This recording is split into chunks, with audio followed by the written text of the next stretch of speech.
Hello, I'm here on behalf of the Light Around the Moon channel, and I'm here with Dave Murphy, who you've seen a lot of his videos translated on this channel. The subscribers from Light Around the Moon channel have given a list of questions that they would like to ask you direct. They've seen a lot of your videos and they're very impressed with what you've done. So I'll go through the questions here basically, and we'll see how it goes. Okay, yeah. I'll do my best. Yeah. So, in your opinion, what is the most important proof of the flat Earth? Okay, in my opinion, Yeah. I think it's the gyroscope. Okay. The gyroscope has a very important quality. Yeah. It's called rigidity in space. Right. Which means that when it's spun up, it's not influenced by anything, not by gravity, not by the Earth. Yeah. If you spin it up at 45 degrees, Yes. okay, it will stay at 45 degrees. Yeah. So, you know, the axis of spin isn't pointing down to the centre of the Earth. Right, yeah. Yeah. And if you move it around, it doesn't, the Earth doesn't affect it, it stays at 45 degrees. Yeah. Yeah. So, when you spin up a gyroscope, and there are people on YouTube who've done this experiment. Yeah, I've seen that, yeah. Yeah, if you spin up a gyroscope and leave it on a desk for 6 hours, Yeah. well, that gyroscope is rigid in space. Yeah. If the Earth is spinning around, Yeah. then that gyroscope should move Yeah. because it's staying exactly still as the Earth moves. Yeah, I agree. Right? So, but you know what? After 6 hours, Yeah. not a movement. And there's not an answer from the so-called globe earthers. Just ignorant ones. Yeah. Yeah. The usual one is, it's tied to the centre of the Earth. Yeah. And Yeah. no, rigidity in space. Yeah. The other thing about that is it's used in a artificial horizon on a plane. Right, yeah. Yes. Yeah. So yeah, before the plane takes off, Yeah. it's the gyroscope is spun up. Yeah. The true level is determined. Yeah. The plane takes off. Yeah. And if you imagine the gyroscope is like, you know, Yeah. straight up, while the plane's flying at level, straight Yeah. level. As the plane rounds the corner of the Earth, the sort of curvature of the Earth, I've seen that. the gyroscope should stay upright. Yeah. So the artificial horizon sort of roll backwards. Yeah. And that never happens. That's right. And when I speak to pilots, they say, it's because the artificial horizon's got lots of complex electronics and all this stuff in it. Yeah. But it hasn't. It's just a gyroscope. And in fact, on that note, if you were to fly straight, you would, in theory, fly off the curvature of the Earth into space. Yeah. Okay, so the second question I've got here is, how do you explain eclipses? Right. Well, eclipses isn't the sort of thing I've been looking into. Right, This is a wide subject. There's Yes. so much you can look at. But Some of it's conjecture as well, I would say. some of it's conjecture. Like the dark body that's supposed to be up there. Well, you know, Yeah. there are things that we can't actually answer because we haven't gone and had a look ourselves. Yeah. You know, like what's beyond Antarctica. Unless we go and see, we're not going to find out. The solar eclipse, well, that's kind of we celebrate because the sun and the moon are sort of circling above. Yeah. And yes, sort of occasionally you'll get the moon passing in front of the sun. When you get outside, okay.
Lunar eclipse, well, that's a strange one, because sometimes you see the sun and the moon in the sky at the same time during an eclipse, which can't happen.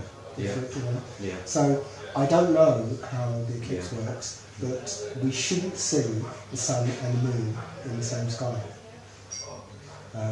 during an eclipse. Does that make sense? Yeah, it does make sense. Because if the Earth gets in the way, then you wouldn't see the moon.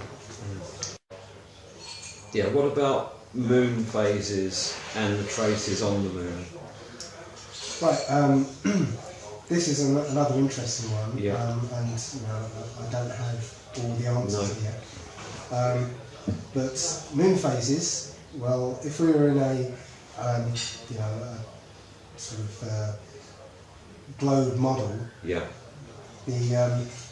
what should happen in a globe model is when we're on one side of the sun, say December 21st, we should see the regular phases of the moon. Right? But if we're on the other side of the sun, say June, June 21st, well, those phases should be reversed because light's coming from a different direction. But we don't. We see the same phases. The same eight phases, same order. Which doesn't make any sense. The other thing is that we know that the moon gives its own light. Yeah, I know that. There's been experiments to show that the light is cold. It's not the same light that comes from the sun. So, maybe it's not being. It's not the angle that the moon is in relation to the sun. Maybe it's something that the moon does. And regarding the craters and things, well, it's interesting that all the craters on the moon are circular. Well, if it's getting hit by asteroids and meteors and things from all different angles, well, you get elliptical ones where it came in an angle.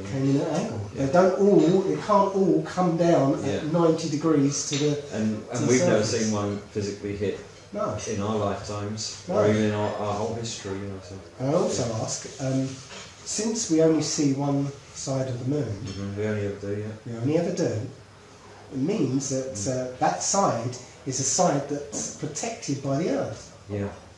So any asteroids and meteors or whatever that try and hit that side, but they've got to get past the gravity of the Earth first. And that gravitational pull will actually want to pull it away from the moon. None of it makes sense, what they tell us. None of it makes sense. None of it. So, in your opinion, what are stars? Well, the Bible actually speaks about what stars are. They are living celestial beings. I know that might sound very strange, but if you've got yourself a P900, a Nikon P900 camera, and you zoom in on the stars, which for a start, to zoom in on something that's trillions of miles away, So-called, no, you can't zoom in on something that far away. No. But if you zoom in on it, what you find is every one of those stars is unique. It has a unique shape and pattern and behaviour. Some look like watery fire. Some look like kind of a plasma burst.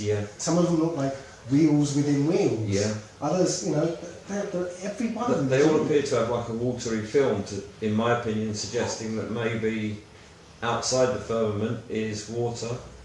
Well, possibly, I don't know. The watery bit, you could put down to the fact that you're looking through the atmosphere, which acts like a fluid.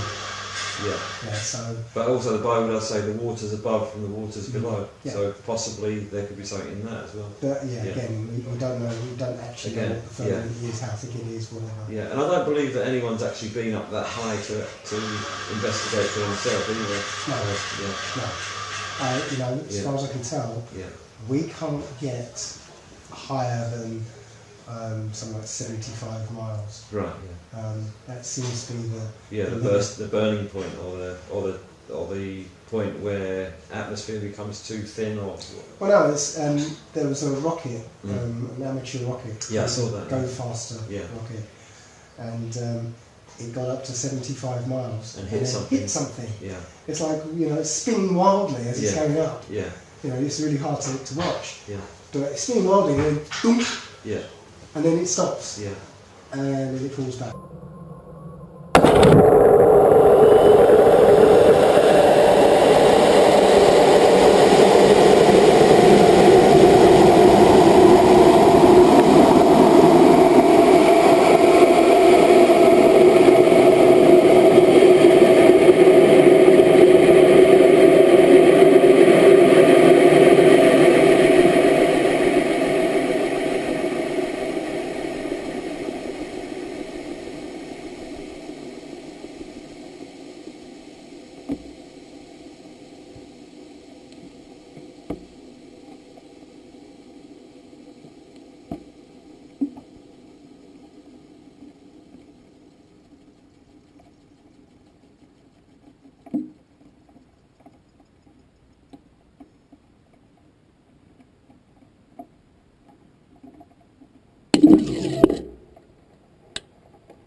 There's also Operation Fishbowl in the 50s, I believe. They were trying to nuke the firmament, I guess, I don't know. Yeah. After Admiral Byrd, what we think, he found the edge. Yeah. And they realised that there's a dome there. Yeah. As soon as he got back, they started firing nuclear missiles straight up. Yeah. And if you ever see the footage, you'll see the explosion coming out in a ring. Yeah. So you get a hot like spot. hitting the edge and. Yeah, it's hitting something and exploding against something that it can't get through. And the only way that the smoke and the heat and the blast can go is outwards. Yeah. And obviously you said the operation was called Operation Fishbowl. Yeah. Part of Project Dominic, which means of the Lord. Yeah. Fishbowl of the Lord. And, they're telling us. They hidden in plain sight. Yeah. Yeah. What causes the sun and moon to orbit? What causes? Yeah. Okay. You might as well just ask what causes the sun and moon to orbit in a globe model. I mean, unless we go and see and test and stuff, we don't know. But one thing that was found interesting was a thing called quantum locking. I don't know if you've come across that. No. It's you might have seen it. It's where you have a superconductor. Right. Which is kept at sort of minus or near zero. Yeah. And it's suspended over a track of magnets. Seen it, yeah. And literally you can like tip it over at 30 degrees or something, and then push it, and it will just orbit round at 30 degrees. And it'll continue on and on and on. Yes. Yeah. As long as it's kept as a superconductor. And that also links a little bit in with Tesla and Professor Cell. Yeah. Yeah. So literally, you can change its height and stuff, and then push it around, and it will just orbit. Yeah. So we think something like that is going on. But I think I would just say the power of God. Power of the Creator. Yeah.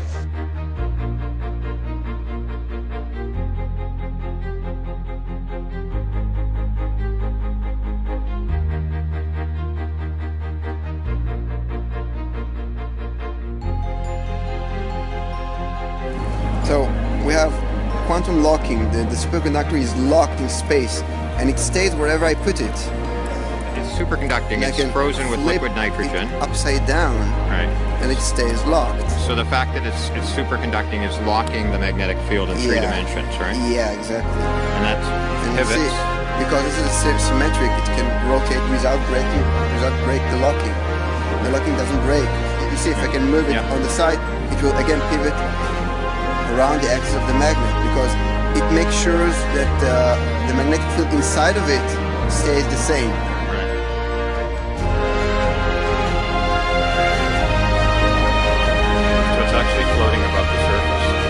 not floating, it's locked above the surface. So you could tilt it at an angle and it would Yeah, fly around. like this, and it will just go around like this. Yeah, like this, and it will just go around like this. Yeah, like this, and it will just go around like this.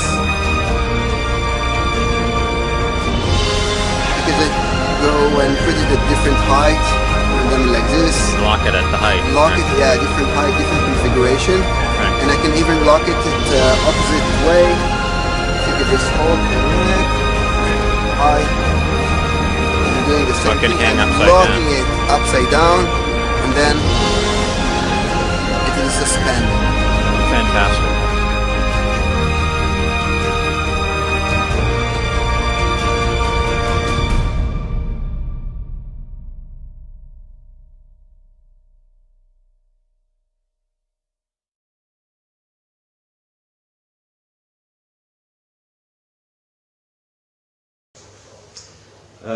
What causes the tides? You know, like when the sea, right? Because in a globe model, they say that the sun's pull on the Earth drags the sea upwards. Because that's gravity what they're talking about there. And so, on a flat Earth model, what would cause the tides? Well, for one thing, it's not the moon. No. Because, strangely enough, the moon has no effect on large, closed bodies of water. Right. So, you know, things like the Black Sea, which is a completely enclosed body of water. Yeah. No tides. You know, the Great Lakes, no tides. Yeah. But you have tides in obviously the oceans. Yeah. But you know, what we think is a kind of, I don't know. We don't know. Yeah. You know, and some people say there's some kind of precession or wobble or something, but I don't go with that. Could be wind blowing on the surface of the water. Yeah. Could be anything. It could actually be the movement of the sun over the or it might pressure differentials. It might be, as a theory, God's plan, similar to the way that He made seasons for things to grow. He may have made a system for the water to rise and fall in order to keep things at a certain level. You know. Could be, but the story that the moon affects the tides is not true, because the closed bodies of water aren't ever affected by the law. And if there was a gravitational pull, why is the moon being dragged into Earth? Yeah, which is great. Yeah. Why can't we see the North Star from the? Why can't we see the North Star from the southern hemisphere? Right, that comes to perspective. Yeah. You know, if you look down a corridor, a long corridor. Yeah. That's quite a long way, quite a sort of distance. Yeah. You'll see the lights on top of the on the roof. Yeah. Well, they'll go down. Yes. And they'll go down into the horizon. Onto a point. Yeah. Until you know, sometimes if the corridor's long enough, you won't actually see to the end of the corridor. The lights will just literally go right down into the horizon. Okay.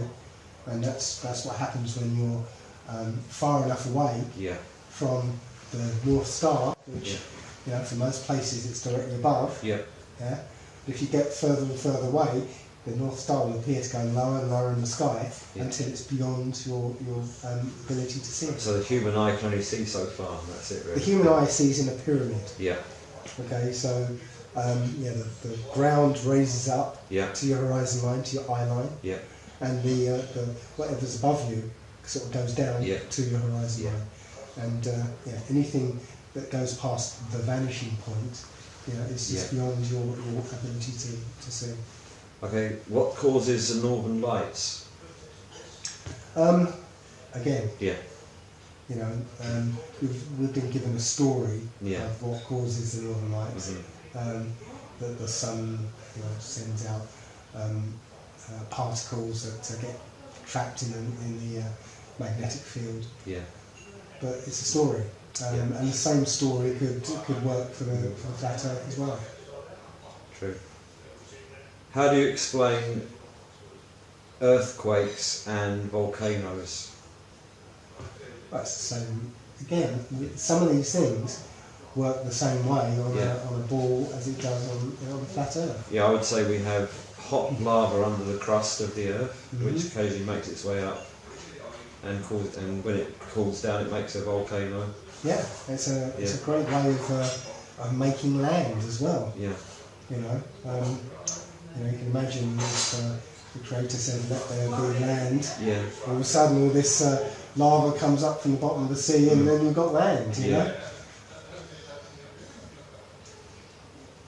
know. What about meteors, in your opinion? Why do we get meteors?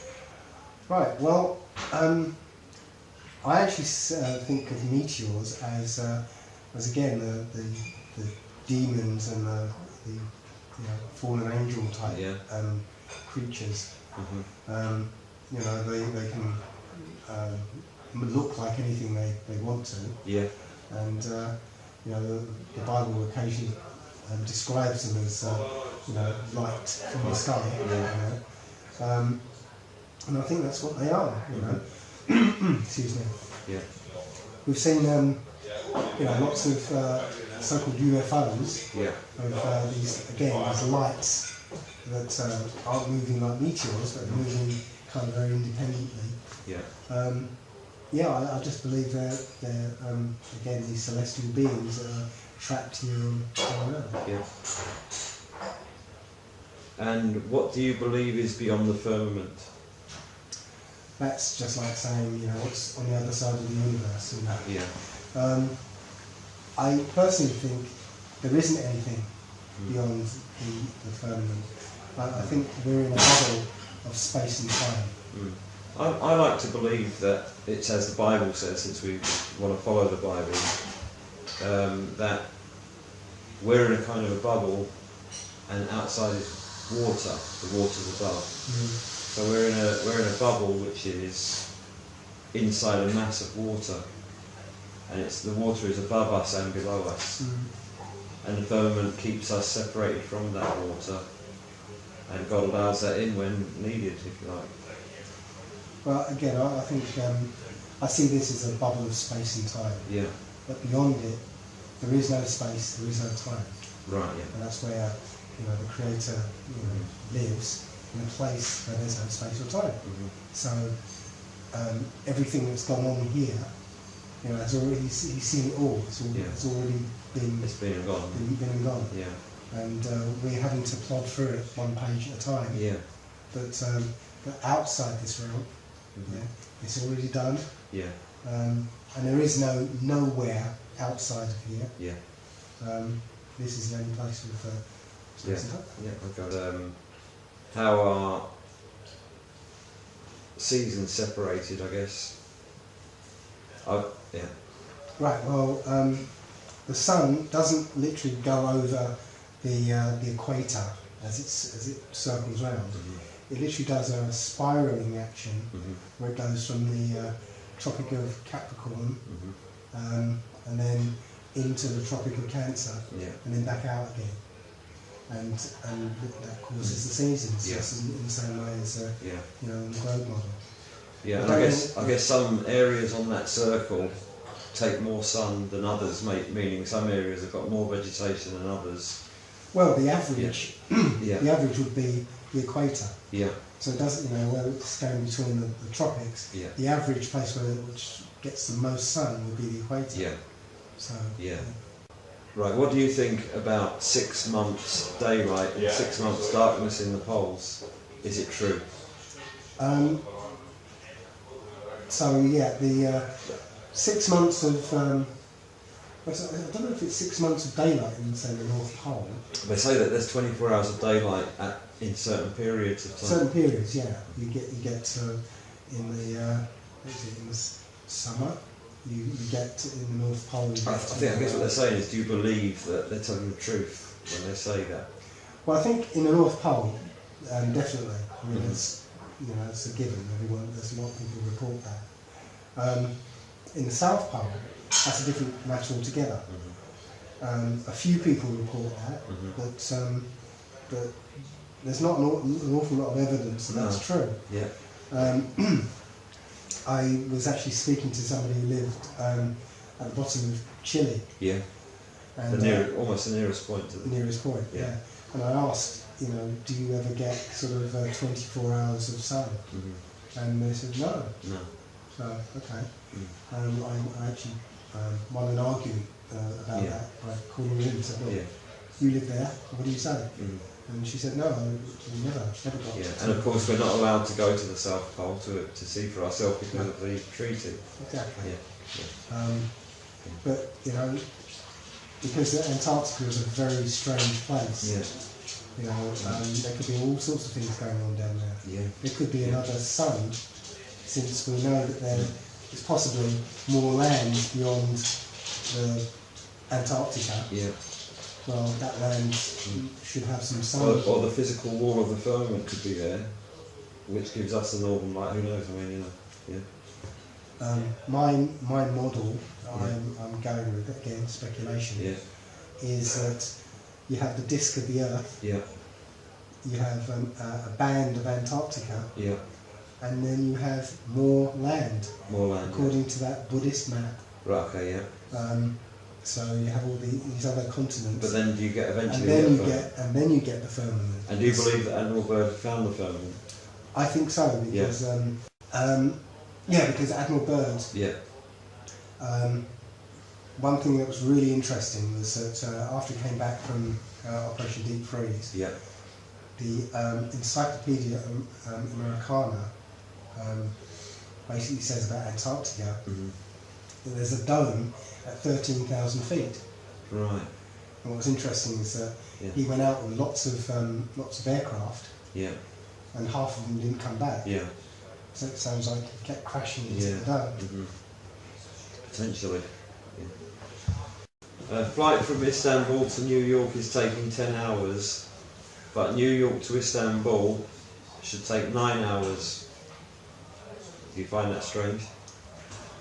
Well, they will say that you get headwinds and tailwinds and stuff, so there should be nothing strange about it.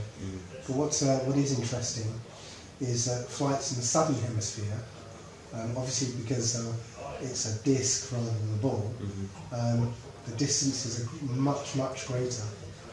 Say to go from Australia to Chile. But we have found that there are flights, direct flights, that only take about 14 hours. And now we have a working theory, which is quite interesting. We found that a thing called true airspeed, and literally a plane can go at the maximum speed of 650 miles an hour. Okay, but if it's in a moving stream of air, okay, that plane can still go at 650 miles an hour, but the air is going at a speed as well. So that plane will be carried along at the speed of the air, as well as doing it at 650 miles an hour. And it just so happens there is a jet stream, a southern jet stream, which has goes at speeds of between 250 and 350 miles an hour. So what we found is we had somebody called Max Egan take a couple of flights from Australia to Chile. And the interesting thing we found was that the heading that his compass was showing was different from what the plane was telling us. So what we think is going on is that they take off in Australia, go off course to pick up the jet stream, use the jet stream to go at like 1,000 miles an hour or something, and then leave the jet stream, go off course again, and then arrive in Chile. And that will get them there in 14 hours. In fact, the last flight that Max Egan did, he left an hour late and got there half an hour early. So, it's quite a lot of distance to make up. An hour and a half, not just normal tailwinds don't do that. What do you think about the hollow earth theory? Well, the hollow earth theory could still work on a flat earth. I mean, we've only, the deepest anyone has dug is 8 miles. Right. So, within that 8 miles you can have as we already think we know, that there's all these deep underground bases and even sort of large cities underground. And stories of ancient cities when they were digging these underground bases, coming across these in older ruins of underground cities. So, yeah, who knows? What do you think about the Flat Earth Society? Oh, absolute controlled opposition. Controlled opposition? Yeah, designed to keep people from expressing interest in the flat Earth. Right. Because as soon as you start finding out about how they explain gravity is the Earth moving up at 32 meters a second, it's crazy. So most people get turned off. Yeah. So it's like the first line of defence for the globe Earthers, really. What do you think about evolution? How do you explain the similar organ parts between animals and humans? Well, evolution is a complete fake. Yeah. The similarity between organ parts is because there's only one template for life on this world, and every animal has the same organs and parts, just modified and adapted for whatever role it's designed to play. Yeah. It's obvious that this is a created place, and things were created to do specific jobs. Yeah. What do you think about scientists like Einstein, Newton, and all the other important names? What do you think about their connection with the Kabbalah and occultism? Right, well, it's turning out to be that all these famous names all belong to the same club, and it's the ones that didn't get the acclaim and turn out to be the real heroes, like Tesla. Yes. So Einstein, he's been touted as this hero and this genius. Yeah. And he was the one who said, no, it's not me, it's Tesla's the genius. And Tesla's the one who said, Einstein is basically full of crap, really, and he makes up all these theories and calculations that bear no relation to reality. Yeah. So yeah, I think we're given these characters to legitimise their worldview. Yeah. And they're promoted to us as geniuses, and heroes, and whatever. But they're not real. No. They're just they're puppets. Yeah. Like, figureheads. Like Stephen Hawking today. Yeah. That's really the smartest man on earth? Yeah, but is that really him speaking, or is that someone just putting things that they want him to say? You don't know, And it's a bit suspicious that he's had ALS for 50 years or something. Most people with ALS don't make it. What do you think about aliens, UFOs? Do you believe there could be life on other planets, or indeed could there be other planets? There are no other planets. Right. There is just this. This is the universe. This is it. There are no such thing as aliens. Yeah. There are interdimensional beings. These are the fallen angels. Yeah.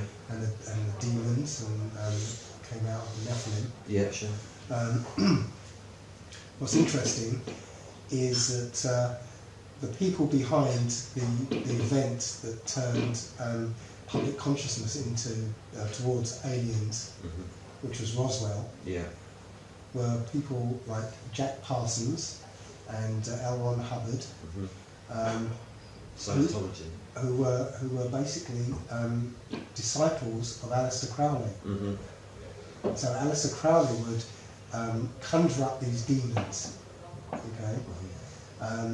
and L. Ron Hubbard and Jack Parsons carried on his work and started conjuring up these demons. And next thing you know, you have this Roswell incident. Now, if you look at, I think one of Aleister Crowley's books, where he actually drew a picture of one of these demons, It looks very, very reminiscent of an alien grey. Right, yeah. So what really happened was in 1947, in the Roswell incident, the demons, which have been known throughout history as different things, you know, jinn and genies and fairies and nature spirits and, you know, all sorts of different names. But in 1947, the Roswell incident rebranded these demons as aliens. Yeah. And I think there's some kind of alien deception coming along. But it's not going to work on a lot of people who realise that you know, there is no space, there is no on no other planets, so anything alien must be a deception. What do you think about satellites and ISS? An absolute joke. Yeah. You know, we see that there's like thousands and thousands of these satellites all spinning around the Earth. Yeah. And one interesting thing is anyone can go out at midnight, lie on their back in a field, and look up and see satellites supposedly going across their vision. Yeah. Now, if you think about it, midnight, the sun is on the other side of the Earth, directly on the other side of the Earth. Okay. Yeah. So, one half of the Earth is in pure darkness. Yeah. Now, the International Space Station is about 250 miles away.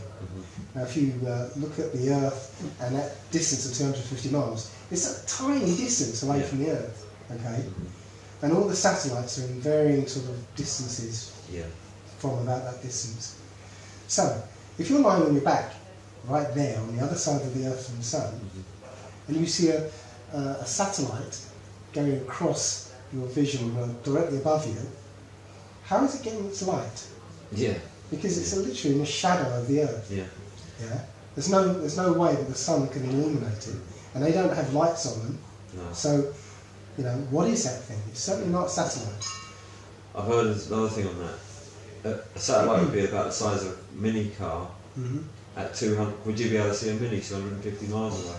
Well, a better analogy is that, you know, an average satellite is the size of a jet engine on a passenger jet. You're right, yeah. Okay, well, when you look at a passenger jet at 7 miles, you can't see the jet. No, you can't. Yeah, so how can you see that thing at 250 miles? Yeah. What do you think about Nibiru? It's all linked. Yeah. No. Yeah. It's more fear porn, you know, just to scare people. It's an elaborate story. Yeah. Is the flat Earth a psyop? Definitely not. It destroys psyops. Yeah. You know. A psyop is somebody releasing information to people to deceive them. Yeah. The control system has just been hiding stuff in plain sight. Yeah. And we're not sort of consuming information, we're actually creating information, like doing experiments on the moon and, you know, I've done a couple of experiments with lasers across a lake and, you know, testing the globe. Testing it. You know, and finding out that no, it doesn't match the story they told us. No. So no, this is not psyop. It's real. And anybody who's actually looked into it with an open mind will get to a point where there's no way you can be fooled into believing the globe anymore because you've just seen too much. Yeah.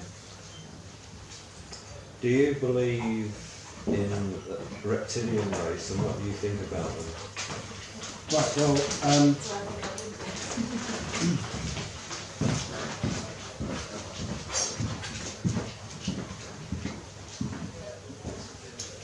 Right. Well, I don't sort of go with the full reptilian thing. Yeah.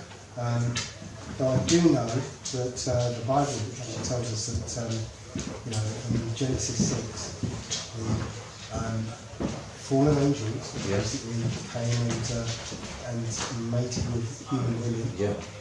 And introduced a foreign bloodline into humanity. It's known as the serpent seed. So that's where I guess the reptilian idea comes from. But it's not as such, you know, lizards pretending to be humans. No.